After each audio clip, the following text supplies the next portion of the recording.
You are watching Inside the Americas. Coming up. In the U.S., Republicans and Democrats name new negotiators to try and ensure the raising of the debt ceiling. But with the deadline on a deal looming, we'll take a look at possible scenarios ahead. Then we'll zoom in on Haiti as gang violence is still rocking the capital. We'll look at two very different initiatives to try and keep it in check. A basketball association working to keep kids off the streets and on the court, and a vigilante movement where civilians are taking justice into their own hands. I'm Jeannie Godula. Our number of the week is a big one, $31.4 trillion. That is the amount in dollars of the current U.S. debt. The White House and Republicans in Congress are currently in a standoff over just how much the government can borrow. Without raising the debt limit, the U.S. government will default on its bills, and that would be a historic first with likely catastrophic consequences. Federal workers would be furloughed, global stock markets would crash, and the U.S. economy would very likely drop into a recession. And with the June 1st deadline looming, time is quickly running out to find a solution. Here's a closer look at some potential scenarios ahead. The U.S. defaulting on its debt could trigger a global financial crisis, but Republicans say they've done their bit to avert disaster. I'm ready to vote for a debt ceiling increase, and I've said I would vote for it before, but I have conditions. They've produced a bill to save $4.8 trillion over 10 years. It protects a few budgets close to Republican hearts like national defense, border security and healthcare for veterans, but cuts in other public services like education could be savage, and Biden's climate plan would be a thing of the past. Biden says he's willing to talk budget, but he won't negotiate under threat of default. They're doing the best, to the best of my knowledge, what no other political party has done in the nation's history. They're literally, not figuratively, holding the economy hostage by threatening to default on our nation's debt. What a wonderful time. Talks are ongoing, and both sides hope for a deal. Failing a deal, the line of least resistance would be to see who blinks first, risk a default, and hope that a few days of prioritised spending would force the Republicans to back down. But this would involve paying interest to bondholders at the expense of public sector wages. It's ethically questionable, and who knows how long it could go on for. So to the alternatives. Declare the debt ceiling unconstitutional and resume borrowing without the permission of Congress. There is a case to be made. The 14th Amendment of the Constitution says the validity of US government debt shall not be questioned. But there's no guarantee it holds up in court. And perhaps the most far-fetched, mint $1 trillion platinum coin and put it in the public bank account. The Treasury has dismissed the idea as a gimmick and said it would show a lack of seriousness. The sheer unorthodoxy of these options mean that even if they do hold up technically, they would sow uncertainty and could undermine market confidence in the US economy and the dollar. Now we'll go to Haiti, where gangs continue to wreak havoc in the streets. But in recent weeks, some Haitian civilians have decided to take matters into their own hands, hunting down and killing the gang members themselves. They're calling the movement Bois Calais. And to tell us a bit more about this is Chloe Lauvernier, a journalist with the France 24 Observers. Chloe, you've worked on a special report about this movement. First of all, tell us how it all began. Well, it started on April 24th in the capital Port-au-Prince in a district called Canapé Vert. We're going to listen to Port-au-Prince residents to understand what happened on that day.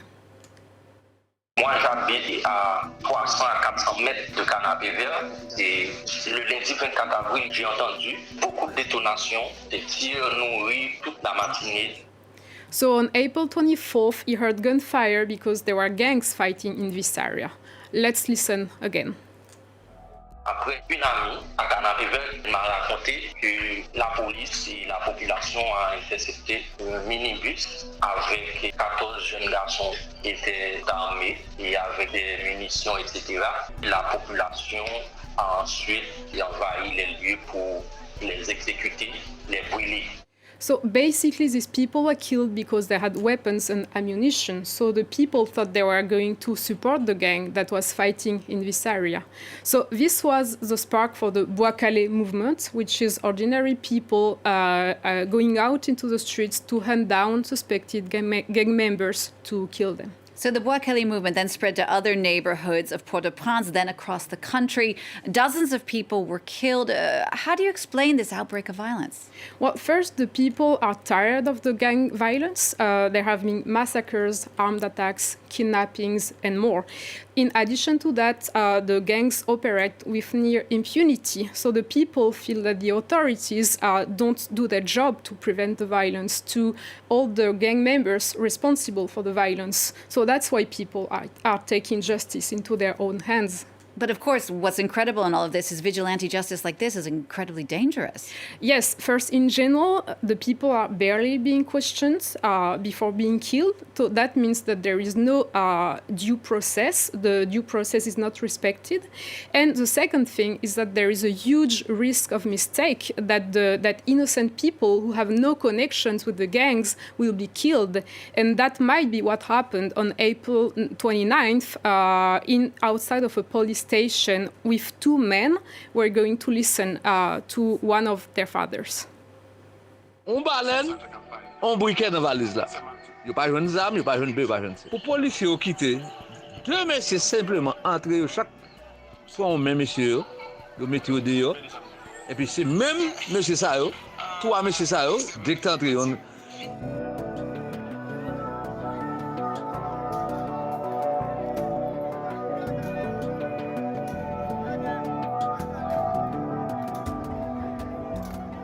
yo fin couper tête monsieur yo boule monsieur mais moun jodi a qui perd la vie pour gang. So this is an interesting example because the son of this man didn't live in this town. So the residents didn't know him, so he was killed because he was suspicious. So that's just one example of how anyone can be caught up in the hunt for gang members. Thank you, Chloe, so much, Chloe Levernier. And you can find the special episode on the Observer's online. That website, of course, observers.france24.com. We're going to stay in Haiti now with Dave Fils-Aimé. Dave, welcome. You are the founder and executive director of Basketball to Uplift the Youth. Is your day-to-day reality similar to what we just heard there from Chloe, that kind of violence that's everywhere in Haiti all the time? That's definitely the case. The morning of April 24, from 1 a.m. I actually started hearing gunshots in my neighborhood of Paco. And that was one of the neighborhoods that the gang members were trying to overtake. And through the morning on that day, I'm hearing heavy gunfire. And as soon as I stepped outside, I saw police officers trying to use a path near my house to go to the main area where the gang members were. So it was a very chaotic situation, and I had to vacate my house and go to my office that day just to be in a safer space. And along the way, I've encountered so many dead bodies. Along the way, there's the group of about a dozen men who were killed in the Canapé area, passed by there, seeing their dead bodies on the ground burning. It's incredible. It's such a tragic situation there at the moment. And your work now is focusing on Haiti's young people, Haiti's youth. What do young Haitians have to say about situations like the one you just described? Do they have any hope for the future? Yes, it's an extremely tough situation right now. Most young people, their goal right now is to leave Haiti. We've had a mass exodus of folks leaving the country.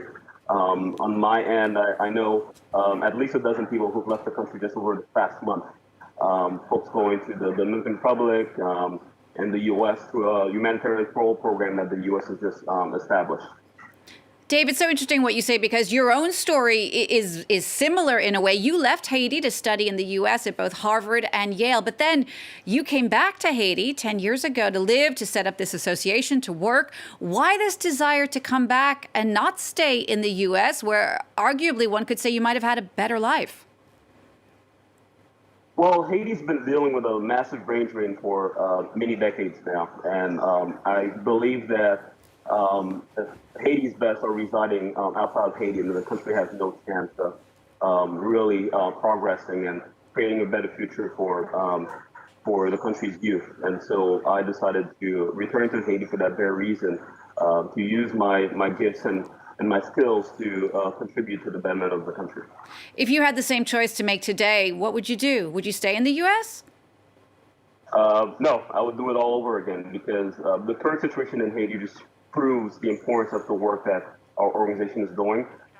Most of the gang members are young people who are in their 20s. They've chosen this life because of a lack of alternatives, because the Haitian state hasn't provided opportunities for them. And so we're doing our best to create pathways for the youth to become agents of change in their communities and for the country. Right. And Dave, you were saying many young people want to leave, but for those who are staying in Haiti, what's your biggest combat for them to keep them away from the gangs? Definitely. That's the biggest challenge, because the country is overwhelmingly young. Most Haitians are under 25 years old. So that's a great potential for the country, but it's also major hurdle to overcome in terms of creating opportunities for all these young people. And so what we try to do is to our programming to provide our youth with scholarship opportunities, mentoring opportunities, to allow them to maximize their potential. All right, Dave, thank you so much for taking the time to speak to us. Dave Fils-Aimé there with your association, Basketball to Uplift the Youth. Thanks so much for all the work you're doing for people in Haiti. And thanks to all of our viewers for watching this Inside the Americas. We'll leave it there. There's more to come on France 24.